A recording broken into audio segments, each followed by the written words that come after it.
Assalamualaikum warahmatullahi wabarakatuh. Ketemu lagi dengan saya Ibu Emi Sudarwati dari TBM Kinanti Borno, Bojonegoro, Jawa Timur.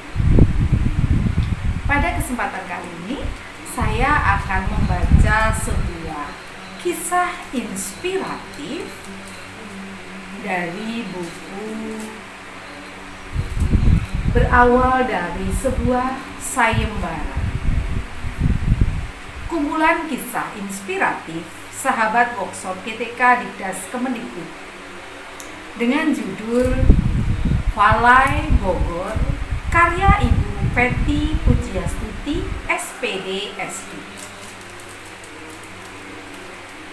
Mendidik anak-anak merupakan rutinitas saya sehari-hari sebagai guru sekolah dasar.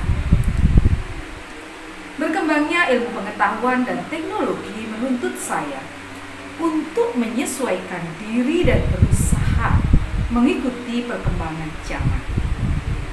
Kurang lebih setahun yang lalu, negara kita tercinta ditempa pandemi COVID-19.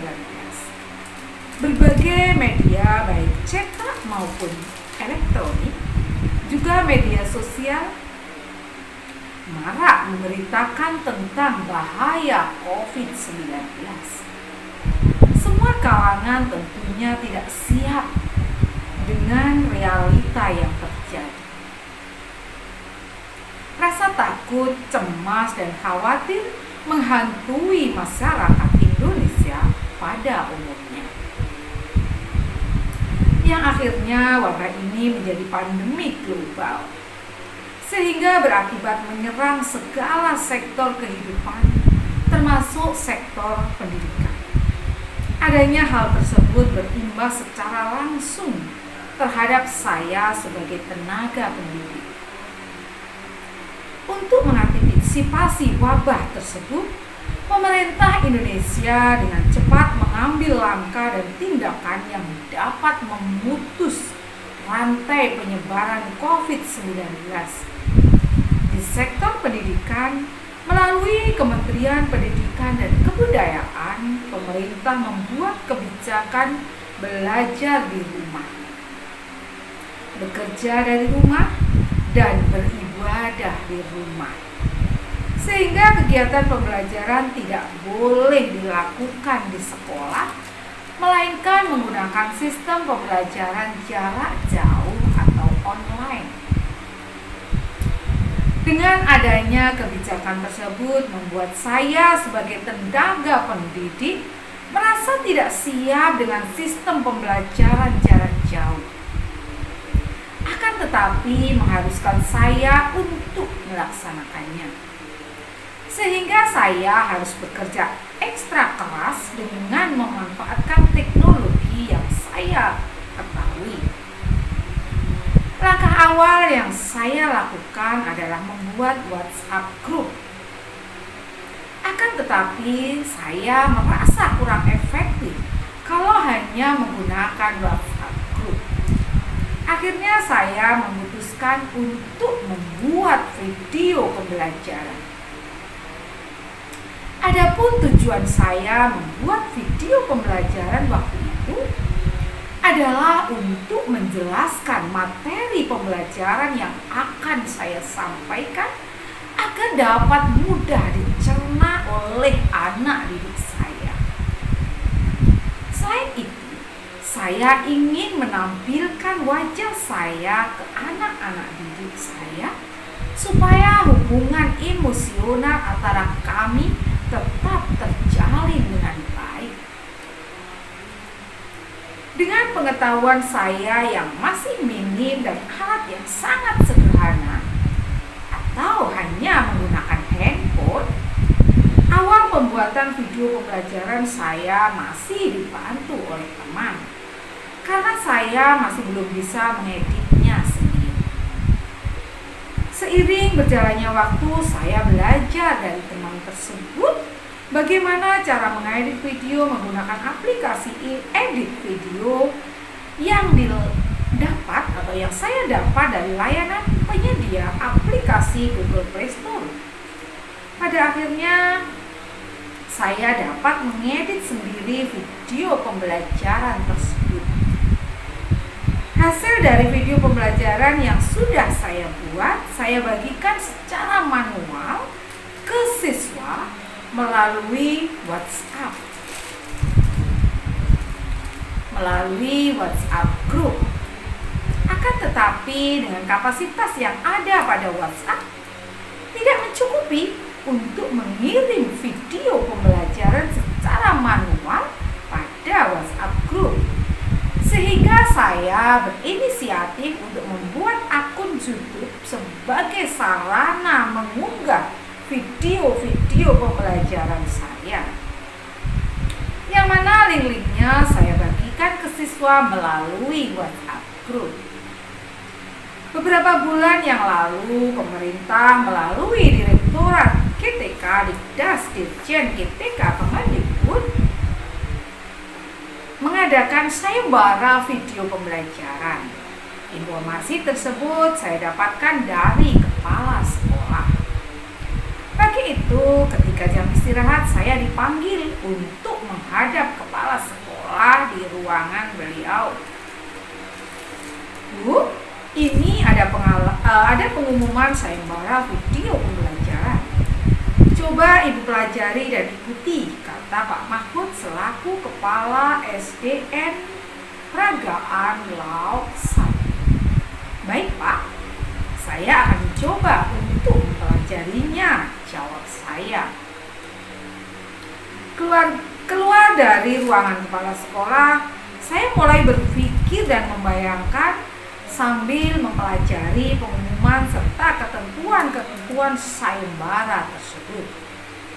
Beberapa hari kemudian saya mulai merancang apa saja yang harus saya lakukan dan munculkan dalam video pembelajaran yang akan saya buat. Karena batas waktu pengumpulan sudah semakin dekat, maka saya langsung action, yang dimulai dengan merancang naskah video sendiri, syuting sendiri, edit video sendiri, lalu mengirim video ke grup Facebook sayembara video KTK Dikdas. Tujuan saya mengikuti sayembara ini adalah untuk mengasah kemampuan saya dalam membuat video pembelajaran yang pada masa pandemi ini menjadi salah satu media utama dalam pembelajaran. Waktu penilaian pun tiba. Juaranya pun resmi diumumkan pada grup Facebook sayembara video KTK Dikdas. Dari juara-juara yang telah diumumkan, ternyata video saya tidak termasuk di dalamnya. Saya sadar bahwa video yang saya buat memang masih banyak kekurangan. Hal tersebut semakin memotivasi saya untuk membuat video-video pembelajaran yang diharapkan lebih baik dari sebelumnya. Hari berganti hari, bulan berganti bulan, bahkan tahun pun ikut berganti. Saya pun melakukan aktivitas seperti biasanya, mengajar menggunakan sistem daring yang dipadukan dengan sistem luring. Saya memiliki riwayat penyakit hipertiroid yang atau bisa disebut pembengkakan jantung. Hipertiroid dan pembengkakan jantung yang mengharuskan saya untuk kontrol tepat waktu. Hari itu Jumat tanggal 12 Maret 2021 adalah waktu bagi saya untuk kontrol rutin ke dokter spesialis di Kabupaten Purworejo, Provinsi Jawa Tengah, yang mana kabupaten tersebut adalah daerah asal saya. Kewajiban saya sebagai abdi negara mengharuskan saya untuk kembali ke tempat tugas. Maka pada hari Minggu, tepatnya tanggal 14 Maret 2021, saya berangkat dan melakukan perjalanan ke Kabupaten Sumeneb, Madura, Provinsi Jawa Timur. Berhubung jarak tempuh yang sangat jauh, saya menggunakan kesempatan di dalam bus untuk istirahat, yaitu tidur. Di tengah perjalanan, saya dikagetkan dengan handphone yang berdering. Selamat sore, benar ini dengan Ibu Peti Pujiastuti, Guru SDN Peragaan 01? Kata orang yang menelpon, yang mana dari suaranya adalah seorang laki-laki. Ya, benar Pak, maaf, saya berbicara dengan siapa, Ge? Saut saya waktu itu. Saya Pak Dakroni dari Kemendikbud. Ibu kan pernah mengirim video pembelajaran ke Kemendikbud pada tahun 2020. Kata laki-laki dalam telepon tersebut. Saya pun terdiam, terkejut dan bingung mau menjawab apa. Karena saya lupa dan tidak tahu video pembelajaran yang mana yang dimaksud oleh si penelpon tersebut. Ibu diundang untuk mengikuti workshop yang diadakan oleh Direktorat GTK, Dikdas, Dirjen GTK Kemendikbud, Kemendikbud.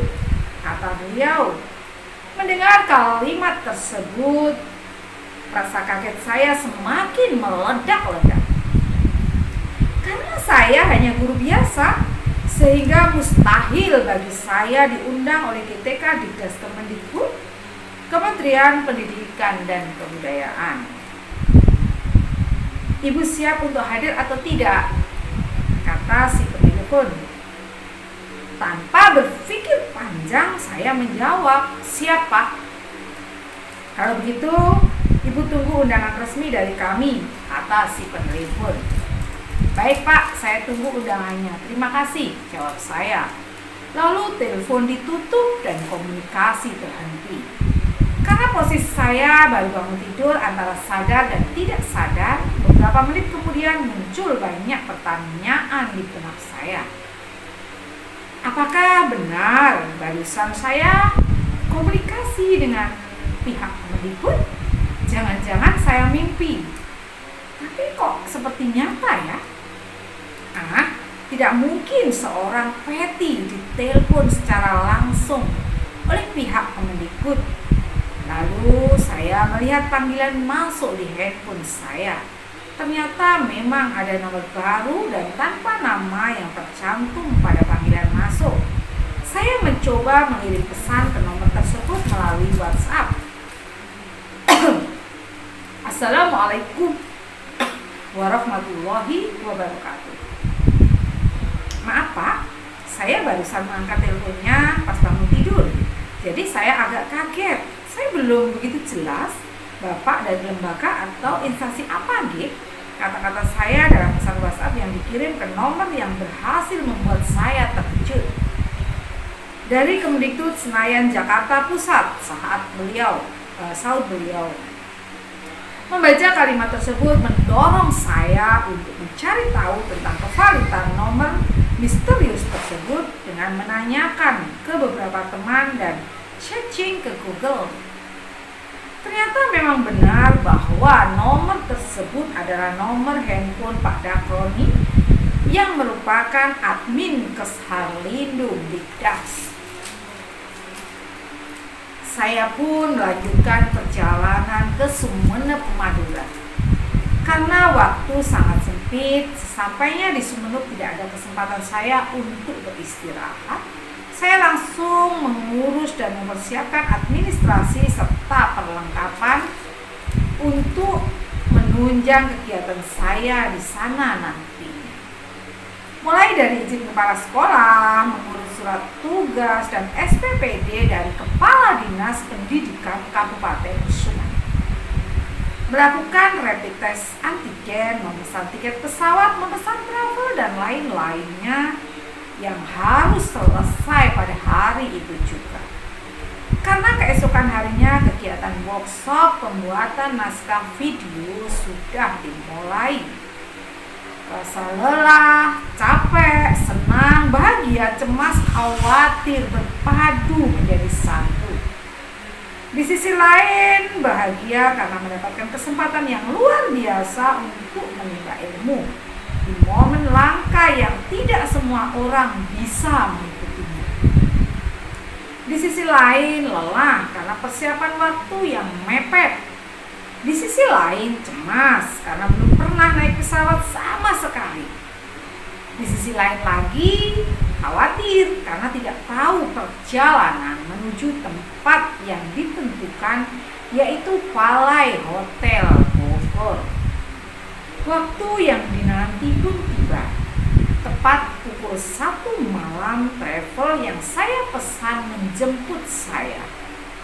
Karena hari itu adalah pertama kalinya saya naik pesawat. Rasa was-was ketinggalan pesawat, bagaimana nantinya ada di bandara, rasa khawatir naik pesawat, kebingungan setelah turun dari pesawat, dan bagaimana perjalanan dari Bandara Soekarno-Hatta menuju Palai Hotel. Semua itu menghantui sepanjang perjalanan saya menuju Bandara Juanda. Tak terasa tepat pukul 4 pagi saya tiba di Bandara Juanda, Surabaya. Proses check-in dan boarding pass pun saya lalui, yang akhirnya tepat pukul 7 pesawat take off. Pukul 8.45 pesawat landing di Bandara Internasional Soekarno-Hatta.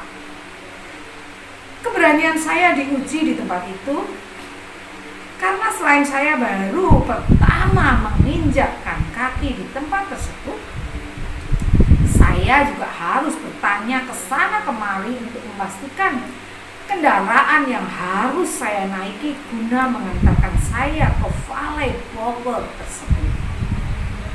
Akhirnya dengan menaiki Sinar Jaya yang dilanjut naik Grab, saya sampai ke Palai Hotel Bogor pada pukul 11.30 waktu Indonesia Barat. Tepat pukul 12 saya melakukan check-in hotel serta menunggu waktu registrasi dan kegiatan yang sudah dijadwalkan oleh pihak penyelenggara. Antara percaya dan tidak percaya, saya melakukan registrasi dan mengikuti rangkaian kegiatannya. Acara pembukaan dimulai, saya duduk sambil mengamati pembicara yang berada di depan, serta peserta yang berasal dari berbagai penjuru di seluruh Indonesia. Sungguh kehormatan bagi saya berada satu ruangan dengan orang-orang di momen yang luar biasa. Adapun peserta dari workshop tersebut terdiri dari 20 guru SD dan 22 guru SMP. Hari pertama kegiatan dilaksanakan dalam satu ruangan, jadi semua peserta baik dari tingkat SD maupun SMP menerima materi bersama-sama. Saya masih merasa canggung karena belum mengenal satu dengan yang lainnya. Jam menunjukkan pukul 22. Pada hari pertama pun diakhiri. Kami menuju ke kamar masing-masing untuk beristirahat. Hari kedua kami masih belajar bersama dalam satu ruangan sampai pukul 10. Setelah itu kami dipisah sesuai dengan jenjang mengajarnya. Waktu demi waktu, jam demi jam, hari demi hari membuat kami merasa lelah. Namun kami lebih akrab dan asik dalam menerima materi serta melaksanakan tugas-tugas dari narasumber yang sangat seru. Ketika video saya dibedah dan mendapat masukan dari segala pihak, saya mengetahui bahwa video saya memang banyak kekurangan. Ternyata untuk menghasilkan video yang bagus, harus terlebih dahulu membuat naskah pembuatan video yang mantap. Ketika itulah muncul banyak pertanyaan dari peserta. Akan tetapi narasumber menanggapinya dengan sabar, sopan, dan bahasa yang mudah dimengerti. Dengan adanya narasumber yang ahli baik dalam pembuatan naskah maupun pembuatan video pembelajaran, sangat membantu saya untuk mengerti tata cara dan aturan membuat naskah dan video video pembelajaran yang menarik. Akhirnya hari ketiga pun tiba, yang mana hari ketiga ini merupakan penutup yang menandakan berakhirnya kegiatan workshop pembuatan naskah video pembelajaran.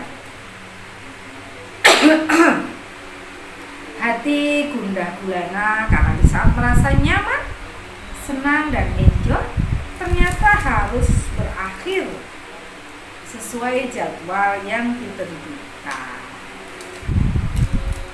Waktu 3 hari terasa belum cukup untuk menimba ilmu tentang serba-serbi naskah dan video pembelajaran. Rasa capek, lelah, khawatir, dan cemas ketika melakukan persiapan dan perjalanan untuk mengikuti kegiatan berbahaya dengan semua yang diperoleh pada kegiatan ini. Ilmu dan pengalaman yang luar biasa, teman-teman yang hebat, narasumber, serta penyelenggara yang amazing membuat rasa bersyukur saya bertambah. Selesai kegiatan, saya kembali ke kamar dan berkemas-kemas untuk melakukan perjalanan pulang ke Sumeneb.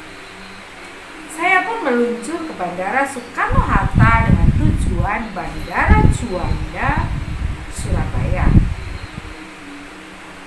Sampai di Juanda menunjukkan pukul 21.00 waktu Indonesia Barat. Travel yang saya pesan untuk mengantar ke Sumeneb belum kunjung tiba. Saya pun mengkonfirmasi kembali kepada agen yang saya pesan. Alangkah terkejutnya ketika travel yang saya pesan masih di Malang dan kemungkinan tiba di Juanda pukul 1 dini hari. Suasana Bandara Juanda mulai sepi. Kebijakan pandemi membuat bandara tutup lebih awal, sehingga lampu bandara pun dimatikan. Saya merasa ketakutan karena tidak ada satupun orang yang saya kenal. Penumpang bandara pun sudah tidak ada kecuali saya. Malam semakin larut, rasa takut semakin menghantui. Hati pun semakin gelisah menunggu travel yang tidak kunjung tiba. Alhamdulillah beberapa jam kemudian ada teman yang baik hati bersedia mengantarkan saya ke terminal Surabaya. Hati tenang dan senang menemani saya menelusuri jalan menuju terminal Ngurah Rai dan akhirnya sampai ke Sumeneb dengan naik bus. Berbagai hal baru dan pengalaman yang luar biasa saya alami, mulai dari mempersiapkan keberangkatan sampai kembali ke Sumeneb. Dalam kegiatan ini saya mendapat banyak pengalaman dan ilmu yang bermanfaat buat saya, dan insya Allah dapat dikembangkan untuk anak didik saya serta teman sejawat di sekitar saya. Banyaknya manfaat dari kegiatan workshop ini, saya berharap kegiatan semacam ini dilaksanakan secara berkala dan berkelanjutan. Saya juga mengucapkan banyak terima kasih kepada Bapak Dakroni yang sudah menghubungi saya, Ibu Emi yang sabar merespon celotehan saya di WhatsApp grup, semua narasumber yang dengan sabar memberikan banyak ilmu buat saya, penyelenggara yang membuat kegiatan ini terlaksana, serta Dirjen GTK Dinas Dirjen GTK Kementerian Pendidikan dan Kebudayaan yang sudah mengundang saya dan memberikan kesempatan kepada saya untuk mengikuti workshop membuat naskah video pembelajaran. Saya sangat berharap dan selalu menunggu undangan serta tindak lanjut berikutnya.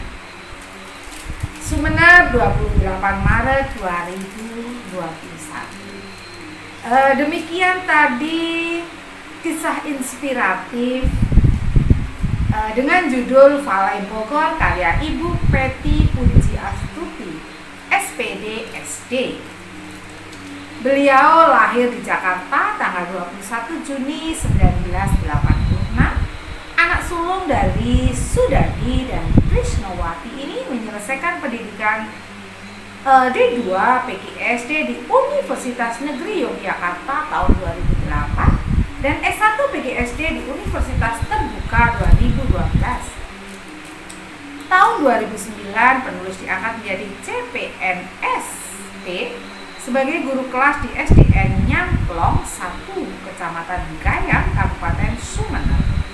Tahun 2019 penulis mendapatkan SK mutasi ke SD Peragaan Lauk 1, Kecamatan Peragaan, Kabupaten Sumeneb.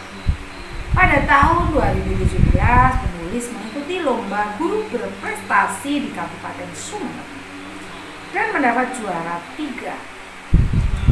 Adapun nomor handphone penulis adalah